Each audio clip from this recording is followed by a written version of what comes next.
সালামু আলাইকুম, বিসমিল্লাহির রহমানির রহিম। ধন্যবাদ মাননীয় স্পিকার। 11 জুন 2026 কলরিত এই গ্যালারিতে মাননীয় অর্থমন্ত্রী যে ঐতিহাসিক বাজেট ঘোষণা করেছিলেন, আমি তার সমালোচনার খাতিরে সমালোচনা কিংবা বিরোধিতা করতে আজ এখানে আসিনি।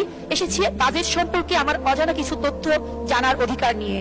মাননীয় স্পিকার, 2026-27 অর্থ বছরের বাজেট বক্তৃতা এই বইটিতে 65 নম্বর পৃষ্ঠায় বাংলাদেশের বীর মুক্তিযোদ্ধা জুলাই যোদ্ধাদের জন্য কল্যাণে বাজেট উল্লেখ আছে, কিন্তু কোথাও নেই 5 মে 2013 শাপলার গণহত্যার শহীদদের স্বীকৃতি। মাননীয় স্পিকার, আমরাই বলি যে এই বাজেট বৈষম্যহীন, এই বাজেট জনবান্ধব, গণবান্ধব। তাহলে আমার প্রশ্ন, এই কেমন বৈষম্য শাপলার শহীদদের সাথে? মাননীয় স্পিকার, উল্লেখ্য যে তৎকালীন যে 3টি রাজনৈতিক দল শাপলার শহীদদের স্বীকৃতি দিয়েছিলেন, তার মধ্যে আমাদের আজকের সরকারি দল বাংলাদেশ জাতীয়তাবাদী দল।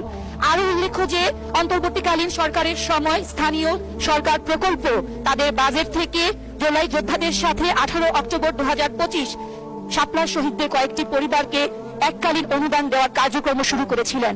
তাই মাননীয় স্পিকার, আপনার মাধ্যমে মাননীয় অর্থমন্ত্রীর কাছে আমার বিনীত অনুরোধ, বৈষম্যহীন এই বাংলাদেশের বৈষম্যহীন বাজেটে সব শহীদ সমান মর্যাদা পাক।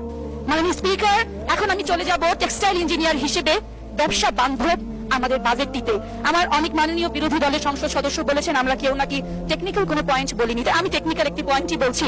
মাননীয় স্পিকার, আমাদের অর্থনীতির যে মূল চালিকা শক্তি, যা কিনা রপ্তানি আয় 85% এবং জিডিপির প্রায় 12% ধরে রেখেছে, সে আরএনজি এবং টেক্সটাইল খাতে সারা বছর বাজেটের দিকে তাকিয়ে থাকে শুধুমাত্র পলিসি সাপোর্ট, শুল্ক ছাড় নীতির জন্য।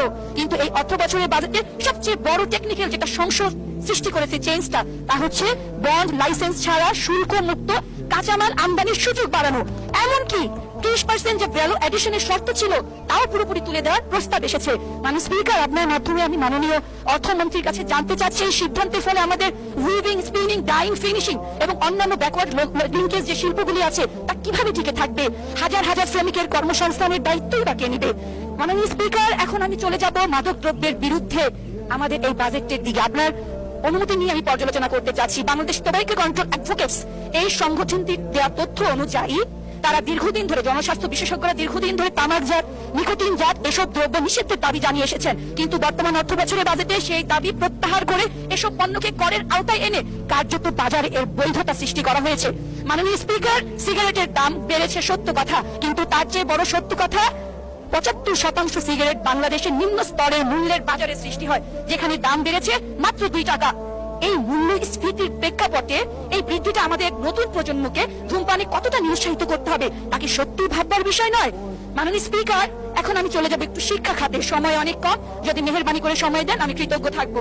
তা হচ্ছে 14 জুন 2026 মোহাম্মদপুর 13 আসনের আমাদের মাননীয় সংসদ সদস্য বলেছেন, বর্তমানে শিক্ষা বান্ধব বাজেটে শিক্ষার সাথে সরকার সংস্কৃতি, খেলাধুলা, বিভিন্ন প্রতিযোগিতা উদ্যোগ নিয়েছে। নিঃসন্দেহে তার বক্তব্যের সাথে আমরা একমত। তবে তিনি একই সাথে বলেছেন, আমাদের অনেকেই নাকি সংস্কৃতির বিরোধিতা করে। মানে স্পিকার, আপনার মাধ্যমে আমি আমার মাননীয় সংসদ সদস্যকে, প্রতিমন্ত্রীকে জানাতে চাচ্ছি, বিরোধিতা কখনো সংস্কৃতি তথা সুসংস্কৃতির সাথে হতে পারে না। বিরোধিতা হয় সংস্কৃতির নামে অপসংস্কৃতির সাথে। মাননীয় স্পিকার, আপনার মাধ্যমে মাননীয় অর্থমন্ত্রীকে সত্যিকার অর্থে বিনীত অনুরোধ জানাচ্ছি, এই যে শিক্ষা বান্ধব বাজেটটি সত্যিকার অর্থে যেন সুশিক্ষার জন্য কার্যকর হয়, যেখানে একাডেমিক শিক্ষার পাশে থাকবে নৈতিক শিক্ষা, মানবিক মূল্যবোধ এবং ধর্মীয় চেতনা, এবং বরাদ্দ থাকবে শিক্ষকদের মান উন্নয়নের জন্য পর্যাপ্ত দিক নির্দেশনা।